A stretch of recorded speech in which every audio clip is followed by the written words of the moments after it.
मैंने अभी रिसेंटली एक डाइकिन का एसी परचेज किया था जो हॉट एंड कोल्ड मॉडल है। इसे मैंने फ्लिपकार्ट से लिया था और ये 1.5 टन मॉडल है।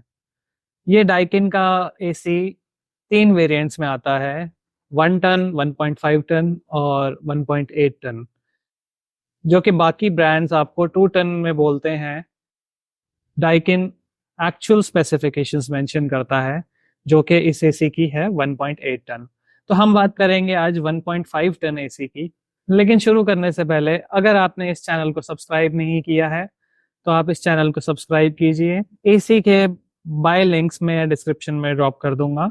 तो चलिए बात करते हैं डाइकिन के 1.5 ton hot and cold AC की। तो आइए अब हम देखते हैं इसके इंडोर यूनिट का बॉक्स, जिसमें आता है माउंटिंग प्लेट, इंडोर यूनिट, एक एसी कंट्रोलर, और उसके साथ आते हैं कुछ operating manuals, product warranty card, और यह इसका वाइट कलर का रिमोट।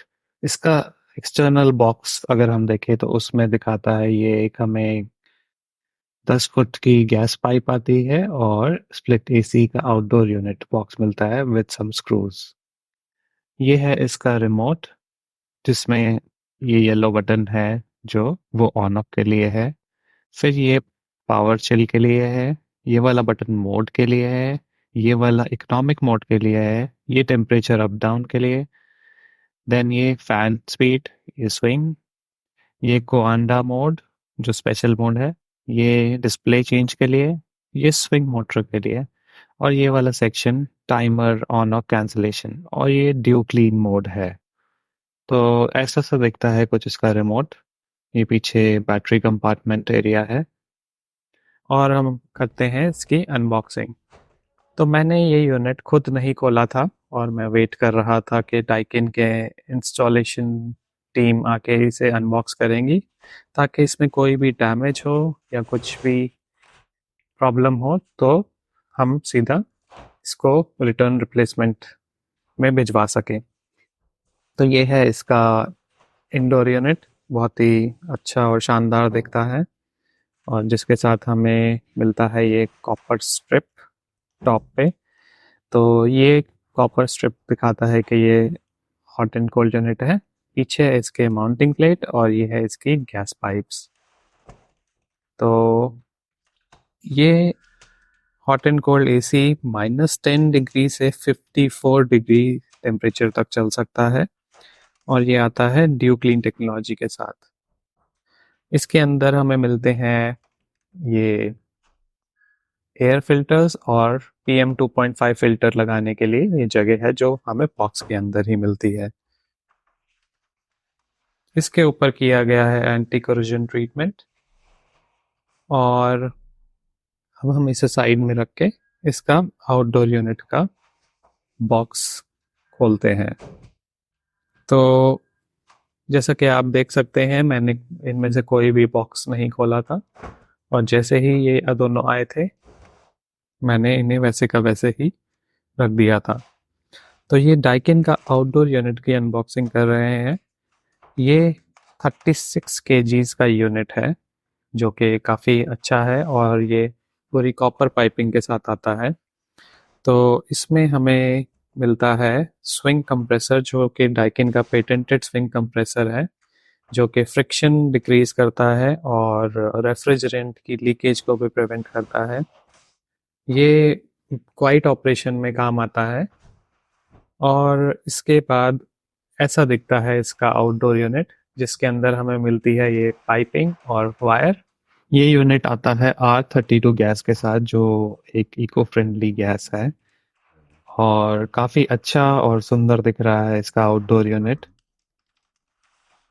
अगर हम इसको पीछे से देखें तो इसमें ब्लू पिन कोटिंग है और ये ग्रिल है। ऐसे हैं इसके गैस पाइपिंग कनेक्शन। और चेक कर लेते हैं एक बार, कोई डैमेजेस तो नहीं है फिन्स पे, या फिर कोई फिन्स टेढ़े तो नहीं है, क्योंकि वो आपके एसी की एफिशिएंसी को रिड्यूस करते हैं। ये है कुछ नंबर्स इसकी वॉटेज पावर कंजम्पशन के। और ये पीछे एक छोटी सी ग्रिल है, और साथ में लगा हुआ है एक सेंसर। तो चलिए अब हम करते हैं इसके इंस्टॉलेशन। ये है इसकी इंस्टॉलेशन माउंटिंग प्लेट, जिसको ये अनस्क्रू कर रहे हैं। ये प्लेट दीवार पे लगेगी और इसी के ऊपर ये एसी टांगा जाएगा। और ये है इसके गैस पाइप्स। और बात करें एसी के कुछ और फीचर्स की, तो ये आता है स्टेबलाइजर इनसाइड ऑपरेशन के साथ, जो सपोर्ट करता है 130 वोल्ट से 285 वोल्ट्स का वोल्टेज ऑपरेशन। बट फिर भी मैं रेकमेंड करूंगा कि आप एक एसी स्टेबलाइजर लीजिए, क्योंकि हल्का सा भी वोल्टेज स्पाइक आपके एसी को खराब कर सकता है। और उसके बाद आपको पीसीबी रिप्लेसमेंट के लिए रिक्वेस्ट रेज करनी पड़ेगी। तो इसकी वारंटी आती है 10 years on the compressor and 5 years on the PCB and 1 year on the unit. तो ये मैं इसकी एक और कोटिंग करवा रहा हूँ, क्योंकि साइड के पाइप से कोटिंग नहीं आती, तो मैंने एक लैकर स्प्रे लिया था। और मैं रेकमेंड करूँगा कि आप भी एक कोटिंग करवा लीजिए जब भी नया एसी लें। अब ये इसकी माउंटिंग प्लेट को स्क्रू कर रहे हैं और इसका लेवल चेक करेंगे अपना लेवल मेजरमेंट टूल से। मेरे केस में ये लेवल थोड़ा सा टेढ़ा आ रहा था। ये आई इंस्पेक्शन से ही पता लगा, क्योंकि इनका लेवलिंग टूल में फॉल्ट था।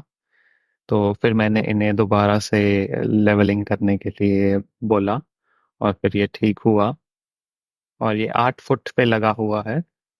अब ये इसका पाइप जॉइंट क्रिएट करेंगे। ये है स्वाजिंग टूल। तो ये टूल दो पाइप्स को जॉइंट करने के लिए काम आता है। और ये इसमें एक गैप क्रिएट कर रहे हैं, जिसमें एक पाइप, एक कॉपर पाइप दूसरे कॉपर पाइप के अंदर जाके फिट होता है।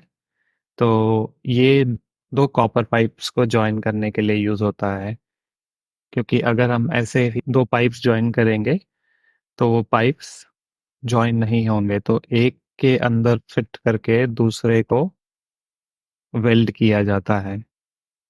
तो ये अब उस गैप को क्रिएट कर रहे हैं। इसमें अलग अलग लेवल्स होते हैं, अलग अलग कॉपर पाइप साइजेस के हिसाब से।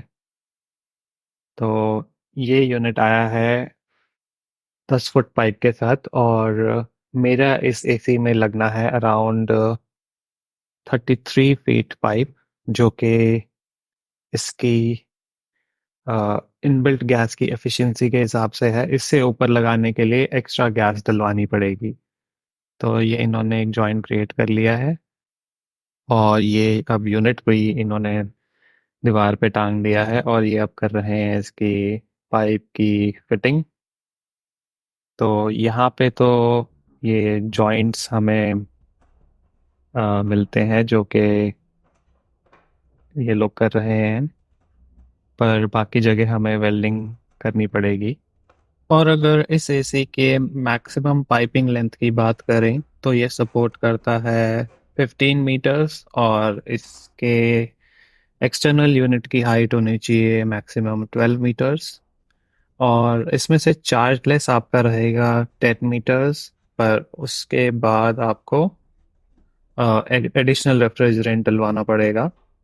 अ, और इंस्टॉलेशन के टाइम पे आपको इंश्योर करना है कि कोई भी स्टेप्स मिस ना करें, क्योंकि अगर आपकी इंस्टॉलेशन अच्छी होगी तो आपका एसी भी लंबे समय तक चलेगा। जैसे कि ये इन लोगों ने अभी यहाँ पे टेफलॉन टेपिंग की है इसके नट्स पे। तो ये इंश्योर करती है कि लीकेज वगैरह ना रहे कोई भी, और थोड़ा सा टाइट और स्टर्डी कनेक्शन मिलता है यहाँ पे।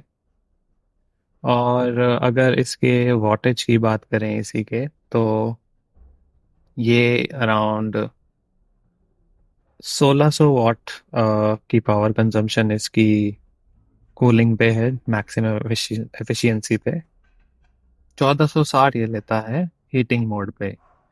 तो ये वेरिएबल स्पीड का कंप्रेसर है इसमें, जो कि आप ऑटोमेटिकली ही अप डाउन करता है। इसमें आपको मोड्स नहीं मिलते। तो हमने फिटिंग के बाद ये इसकी वैक्यूमिंग करवाई है। और अगर आप नया एसी फिट करा रहे हैं तो ज़रूर इंश्योर कीजिए कि उसकी वैक्यूमिंग प्रॉपरली हो। 10 से 15 मिनट तो मिनिमम होनी ही चाहिए। बाकी इसका मीटर में ये जो इसकी सुई है ज़ीरो से नीचे जानी चाहिए। इसके इंडोर यूनिट पे आपको मिलता है ये सेंसर और ये मैनुअल ऑन ऑफ बटन, और ऐसे कुछ दिखते हैं इसके फ्लैप्स। तो इसके ऊपर की प्लास्टिक रैपिंग निकाल देते हैं, जो कि इंस्टॉलेशन के टाइम पे काफ़ी गंदी हो गई थी।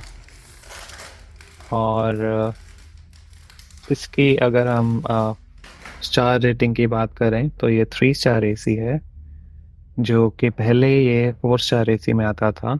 और इसकी कूलिंग एफिशिएंसी है 5000 वाट्स और 50% लोड पे 2500 वाट्स। तो ऐसा कुछ दिखता है इसका इंडोर यूनिट। काफ़ी अच्छा और स्लीक सा है, पर ये थोड़ा सा और बड़ा होता तो ज़्यादा इसकी एफिशिएंसी होती। तो ये है इसकी मैक्सिमम लेंथ, और इसके बाद ये है इसकी मैक्सिमम हाइट, जो कि आप यहाँ पे देख सकते हैं। बात करें इसके इंटरनल फिल्टर्स की तो हमने ये डस्ट फिल्टर सेट कर दिया है, और इसके अंदर है ये इसके PM 2.5 फिल्टर्स, जो कि आपके एयर पोल्यूशन को कम करने में काम आते हैं। तो ये काफ़ी अच्छे से काम करते हैं। और अगर इसके इंडोर यूनिट के पीसीबी की बात करें तो काफ़ी अच्छी क्वालिटी के कंपोनेंट्स इसमें लगाए गए हैं। जैसे कि इसमें ये देखिए सिरामिक फ्यूज़ लगाया गया है और इसके कैपेसिटर्स भी काफ़ी हैवी हैं। तो ये है इसका एक क्लोज़अप शॉट। मैं ज़्यादा डिटेल्स में नहीं जाऊँगा, आप इसको पॉज़ करके देख सकते हैं और समझ सकते हैं। और अगर इसका बैक साइड देखें तो ये पीसीबी का बैक साइड कुछ ऐसे दिखता है। आप इसको पॉज़ करके इसको देख सकते हैं। और अब इसे ऑन करते हैं और चेक करते हैं कि इसकी नॉइज़ लेवल्स कैसे हैं। तो ये 1.5 टन यूनिट में 46 डेसिबल्स मैक्सिमम नॉइज़ लेवल है और 32 डेसिबल्स मिनिमम नॉइज़ लेवल है। तो ये डाइकिन क्लेम करता है। मैं एक्चुअली 2 मिनट चुप रहूँगा और आप इसकी आवाज़ सुन सकते हैं।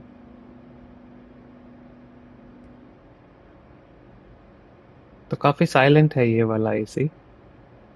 इसके बाद इसका एक्सटर्नल यूनिट देखें तो ये इसका एक्सटर्नल यूनिट का फ़ैन है, जो कि डीसी मोटर पे ही काम करता है और काफ़ी साइलेंट ऑपरेशन है इसका।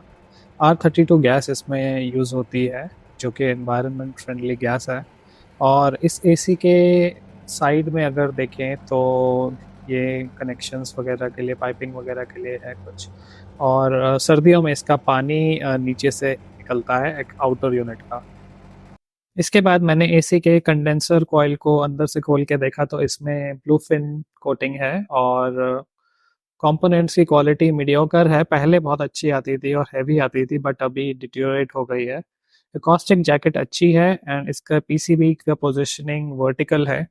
हॉरिजॉन्टल होती तो बेटर होता, बट ये मेंटेनेंस वगैरह के हिसाब से और मैकेनिक्स के लिए इसकी रिपेयरेबिलिटी काफ़ी इजी हो जाती है ऐसे। तो हमने इस वीडियो में कवर किया था Daikin hot and cold AC का इंस्टॉलेशन। और अगर आपको ये वीडियो अच्छा लगा हो तो इसको लाइक ज़रूर कीजिएगा, क्योंकि एक लाइक तो बनता है। अगर आप डाइकिन यूज़र हैं तो मुझे आप अपने एसी के बारे में बताइए कि वो कैसा चल रहा है और आपका इंस्टॉलेशन एक्सपीरियंस कैसा रहा। तो मिलते हैं आपसे अगले वीडियो में, जहाँ पे हम बात करेंगे इसके फीचर्स और फंक्शंस की। तो जुड़े रहिए मुझसे और आपके लिए ये वीडियो जल्दी मेरे चैनल पे आएगा।